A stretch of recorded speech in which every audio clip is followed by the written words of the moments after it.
everyone, and welcome back to my channel, The Star Means Hope. I'm going to start a new series today on my channel, which is exploring archetypes, and I'm going to be giving you a peek into my exploration of certain archetypes using this deck. So I've been studying a card a month or thereabouts. Every few weeks I keep changing cards, and I've been using this deck, which is the Wild Unknown Archetypes by Kim Krans. So yeah, throughout this series I'm just going to explore an archetype every kind of few weeks to a month, and see how it relates to my life at the time and any kind of lessons I can learn from it, or just generally educating myself on archetypes. I've been finding it really interesting. I've only actually been doing it for 2 months now. I've done 2 cards, so this was actually April's card, but I decided I wanted to make a series out of this, so I'm going back to April's card to explain what I learned about that. So this was my April card, like I said, which is the Warrior. So I'm just going to read through what the guidebook says about this card first of all. So the Warrior, and at the top it's got some kind of other keywords. So it says the Samurai, the Soldier, the Advocate, and the keywords here at the bottom we've got, so when light, fierce clarity, purposeful action, resolve and resilience, and when dark, so like the shadowy aspect of the card, threats, savagery, abandoning mission and values. So I'll just read through this. So we often envision the warrior as an armoured figure with sword in hand moving blindly toward battle, yet the deeper aspects of this archetype bring us face to face with death itself. The warrior stands precariously at the edge of life and death, trusting the eternal to guide the sword's blade. The warrior's work requires presence, alignment and purpose. If and when the warrior loses its centre, meaningless confrontations and violence are their default response. When this card appears, it is important to question the battle at hand. It is likely a great one, with deep roots and long-standing tensions. The actions you take will stay with you long after the dust settles, so choose wisely, brave one. As you draw your sword, realign with the eternal wisdom within, then surrender to the battle. And then they also have some different quotes and things at the side here. But those ones I'm not going to go into for this particular card. Yeah, so let me just put this to one side.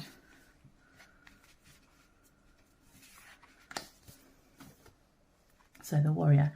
Now this came up at a time, so this was April, like I said, and I've always struggled with confrontation.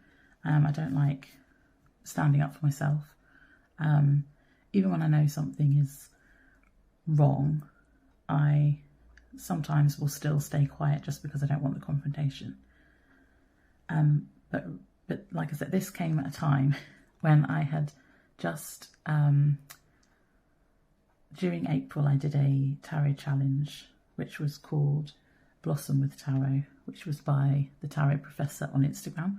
It was actually an email subscription challenge that I took part in, and during the process of that challenge, it was all about finding yourself and who you want to be, and coming up with a tarot card that represents who you want to become. And anyway, throughout that process, I worked out that the Queen of Wands is the card that represents who I want to be, not where I am now, but who I want to be. And the kind of reasoning for that was the side of it that relates to being bold, being confident, and that seems to be what the Warrior kind of seemed to me at that time as well. So when I pulled this, I was like, oh, this might relate to my Queen of Wands study. So what I did first of all was I looked through, I just kind of Googled the Warrior archetype to see other things that came up, and I've got a list of bullet points here. So some of the things that came up were the warrior has mastered himself in body and mind. His power is rooted in self-control. He knows when and how to be aggressive. The warrior is the protector and strategist. The warrior is tough and courageous. The warrior helps us set and achieve goals, overcome obstacles, and persist in difficult times. Tends to see others as enemies. And then I decided to look at female warriors to see if there's anything particularly different. Female warrior is a huntress, independent, and lives life on her own terms. Doesn't care what others think, pursues goals with laser focus. She's a woman on a mission and no one will stop her. And so particularly the female warrior stuff, when that came up, I was like, okay, I'm going to link this to my Queen of Wands, me trying to embody the Queen of Wands, so trying to embody kind of a female warrior traits. And I was trying to think how it related to my life at this time, and I don't want to get into too personal with things, but during April there was an opportunity that came up at work, but if I wanted it, I was going to have to fight for it. And like I said before, I'm not usually someone who would do that, just because I don't want to kind of put myself out there. I do struggle with confidence, and so I just was like, right, if I want this, which I did want this opportunity. If I want it, I'm going to have to fight for it. And I was at this point when I pulled this card, that's what I'd been kind of thinking about at the time. So it was kind of highlighting that for me, the fact that I need to find that kind of confidence and the warrior within, if you like, to go after things and just get me out of my comfort zone and actually go after things I actually want, which I haven't really done for a long time now. So anyway, so then one of the things in the guidebook that Kim Krans says, I think it's somewhere in the introduction pages, it says about you can, explore these archetypes further. And she even gives at the bottom of the page, after the light and dark keywords, it also has a go deeper section, which gives you some suggestions of further research. The ones for the warrior, I've lost that page now, but the ones for the warrior weren't necessarily ones I necessarily wanted to look up. So I just decided to research female warriors as my going deeper with this card. And I just Googled female warriors and 2 popped up straight away that I was like, okay, yeah, I think they make sense. And it was Joan of Arc and Boudica. And instantly I was like, okay, I'm going to do a bit more of a deep dive in Boudica, because I live in Norfolk, and Norfolk is where the Iceni tribe lived. So the Iceni tribe were the Celtic tribe that Boudica was the queen of, and they lived in this area where I live now. So Norfolk, Suffolk, Cambridgeshire and Essex are all East Anglia now, and that was Iceni during this time, during the Iron Age.